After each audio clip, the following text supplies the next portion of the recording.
আজ দাঁড়িয়েছি। হয়তো আমার কথা অনেক লম্বা, আমি জানি না আপনি আমাকে সময় দিবেন কিনা, কিন্তু আমি বলতে চাই মাননীয় স্পিকার, আমরা যেই জায়গা থেকে দাঁড়িয়েছি, বাংলার 30 থেকে 40 লক্ষ ওলামায়ে কেরাম আমাদের দিকে তাকিয়ে রয়েছে, কারণ তাদের কণ্ঠ, তাদের সে আওয়াজগুলো আমরা যেন জাতীয় সংসদ থেকে দিতে পারি। তার মধ্যে অন্যতম একটি হলো মা কানা মুহাম্মাদুন আবা আহাদিম মির রিজালিকুম ওয়ালাকিন রাসূলুল্লাহি ওয়া খাতামান নাবিয়্যিন ওয়া কানা আল্লাহু বিকুল্লি শাইইন আলিমা। আপনি জানেন, নবীর পরে আল্লাহ নবী হচ্ছে আমার ইমানের অংশ, আমার ইমানের পার্ট।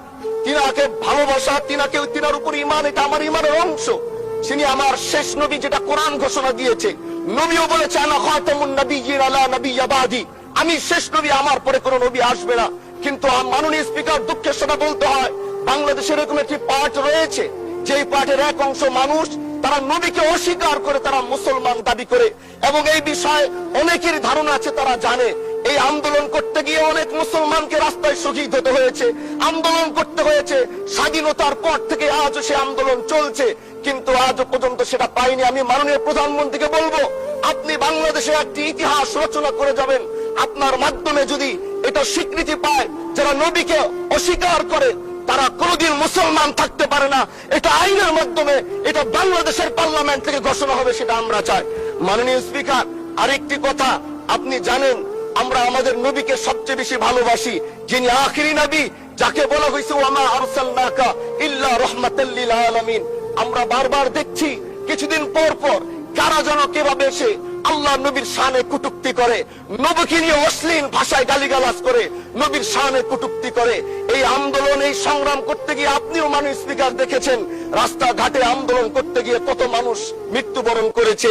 যদি একবার বাংলাদেশের আইনে, কারণ মুসলমান যদি আমাদের বাংলাদেশের পার্সেন্টেজ অনুযায়ী আমাদের অবশ্যই মুসলমানদের সংখ্যা এই দেশে অনেক বেশি।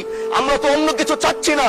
এই দেশের মানুষ নামাজ না পড়লেও যদি কেউ নবীকে কটূক্তি করে, তার কলিজা ছিঁড়ে যায়, সে রাজপথে নেমে যায়।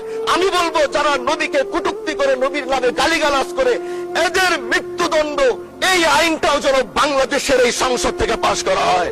মাননীয় স্পিকার, এই কথাগুলো বলতে গিয়ে অনেক কথা হারিয়ে যাচ্ছে। এলাকায় বলেছিলাম যে আমরা ন্যায়ের পক্ষে কথা বলবো, ইনসাফের পক্ষে কথা বলবো, তখন অনেকে হাত ধরে বলেছিল, হামজালা ভাই, জাতীয় সংসদে যখন যাবেন একটু বললেন হাদি হত্যার বিচারটা যেন হয়।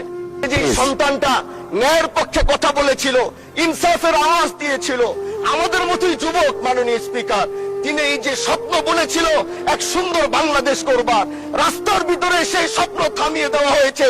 এই বিচার যদি না হয়, তাহলে আমাদের মতো হামজালাদের নিরাপত্তাও রাস্তায় কেউ দিতে পারবে না, মাননীয় স্পিকার। এজন্য আপনার মাধ্যমে আমি বলতে চাই, হাদি হত্যার বিচার যেন সুনিশ্চিত করা হয় মাননীয় স্বরাষ্ট্রমন্ত্রীর মাধ্যমে। মাননীয় স্পিকার।